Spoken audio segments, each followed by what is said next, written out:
নমস্কার, আমি উমা শুরু করছি প্রতিদিনের খবর, সমাজ সচেতনমূলক খবর। ফুটপাত থেকে চুরি হয়ে গিয়েছিল ৯ মাসের শিশুকন্যা। পরিবারের লিখিত অভিযোগের ভিত্তিতে তদন্ত নেমে বিহারের জামুই থেকে ওই শিশুটিকে উদ্ধার করল পুলিশ। তাকে চুরির অভিযোগে দুজনকে গ্রেপ্তার করেছে মুচিপাড়া থানার পুলিশ। তদন্তকারীরা প্রাথমিকভাবে মনে করছেন শিশুটিকে বিক্রির উদ্দেশ্যেই জামুইয়ে নিয়ে যাওয়া হয়েছিল।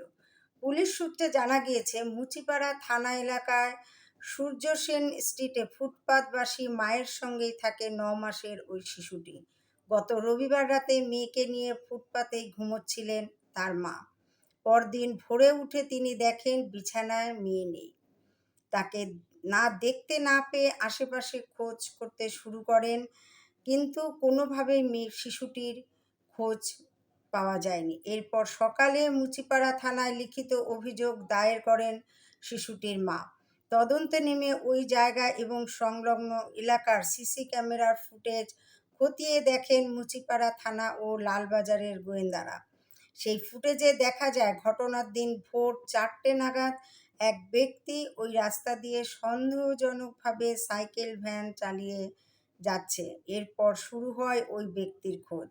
তদন্তে পুলিশ জানতে পারে কলেজ স্ট্রিট মোড় এলাকায় বাসিন্দা ওই ব্যক্তির নাম ইন্দ্রদেব দাস। তাকে আটক করে জিজ্ঞাসাবাদ করতে শিশু চুরির ঘটনায় যুক্ত থাকার কথা স্বীকার করে নেয় ইন্দ্রদেব। পুলিশকে ওই ব্যক্তি জানায়, তার দুজন সঙ্গী শিশুটিকে চুরি করার পরে বিক্রির উদ্দেশ্যে বিহারে নিয়ে গিয়েছে। ইন্দ্রদেবকে গ্রেপ্তার করার পরে দ্রুত বিহারে পৌঁছে যায় মুচিপাড়া থানার একটি দল। মঙ্গলবার রাতে জামুই থেকে শিশুটিকে উদ্ধার করে পুলিশ। পাশাপাশি গ্রেপ্তার করা হয় ননীকিশোর দাস নামে আরও এক অভিযুক্তকে। এই ঘটনায় তৃতীয় অভিযুক্ত পলাতক। সে ননীকিশোরের ছেলে সুরেশ দাস। তার খোঁজে তল্লাশি চলছে। প্রাথমিক তদন্তে পুলিশ মনে করছে গোটা ঘটনাটি পূর্ব পরিকল্পিত। 11,000 টাকায় শিশুটিকে বিক্রি করার ছক কষেছিল অভিযুক্তরা। সেই উদ্দেশ্যেই চুরির পরে শিশুটিকে বিহারে নিয়ে যায় তারা। পুলিশ সূত্রে জানা গিয়েছে, ট্রেনে করে শিশুটিকে বিহারে নিয়ে গিয়েছিল ননীকিশোর ও তার ছেলে।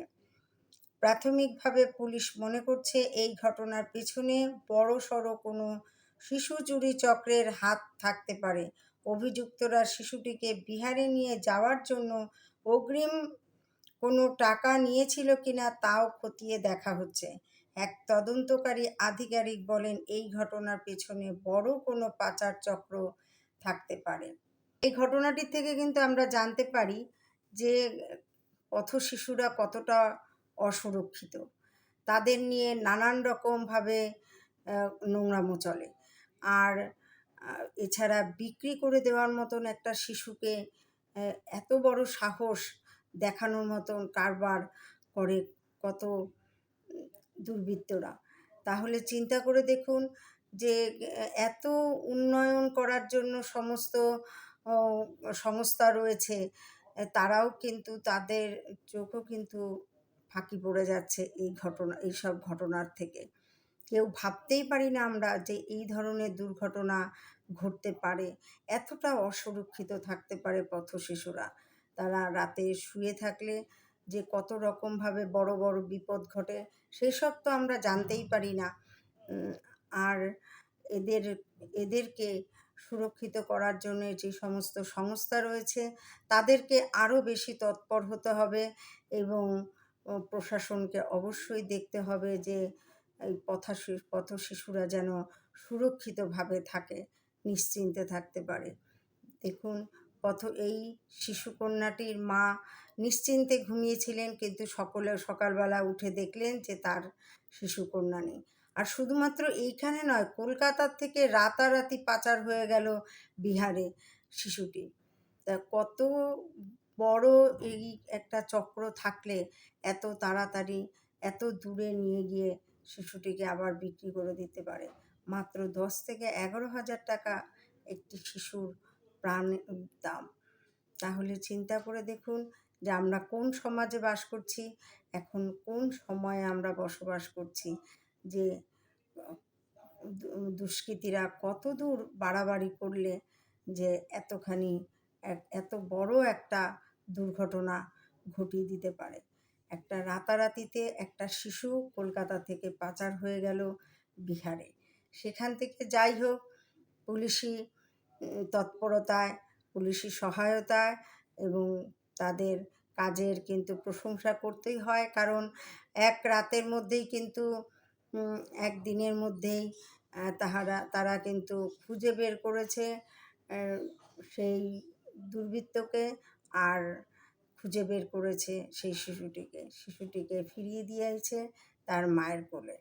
এতে পুলিশ প্রশাসনকে অবশ্যই ধন্যবাদ জানানো দরকার আমাদের তরফ থেকে। তাই যাই হোক, বন্ধুরা সচেতন থাকবেন, আর এই ধরনের কোনো ঘটনাকে কখনোই সমর্থন করা যায় না। এই ধরনের ঘটনা সবসময়ের জন্য নিন্দনীয়। তাই আপনারা সকলে সচেতন থাকুন, আর পাশাপাশি চেষ্টা করুন যে এই ধরনের ঘটনা যাতে না ঘটে, তার জন্য কোনো রকম কোনো সহায়তা যদি করতে পারেন, তার সেই সহায়তা কিন্তু অবশ্যই হাত বাড়িয়ে দেবেন কারণ আপনারাই পারেন একমাত্র এদেরকে সহযোগিতা করতে। আজ এখানেই রাখছি, আবার অন্য দিন অন্য কোনো প্রতিবেদন নিয়ে চলে আসবো। আপনারা সুস্থ থাকবেন, ভালো থাকবেন, আর অবশ্যই কমেন্টস বক্সে কমেন্টস করে জানাবেন।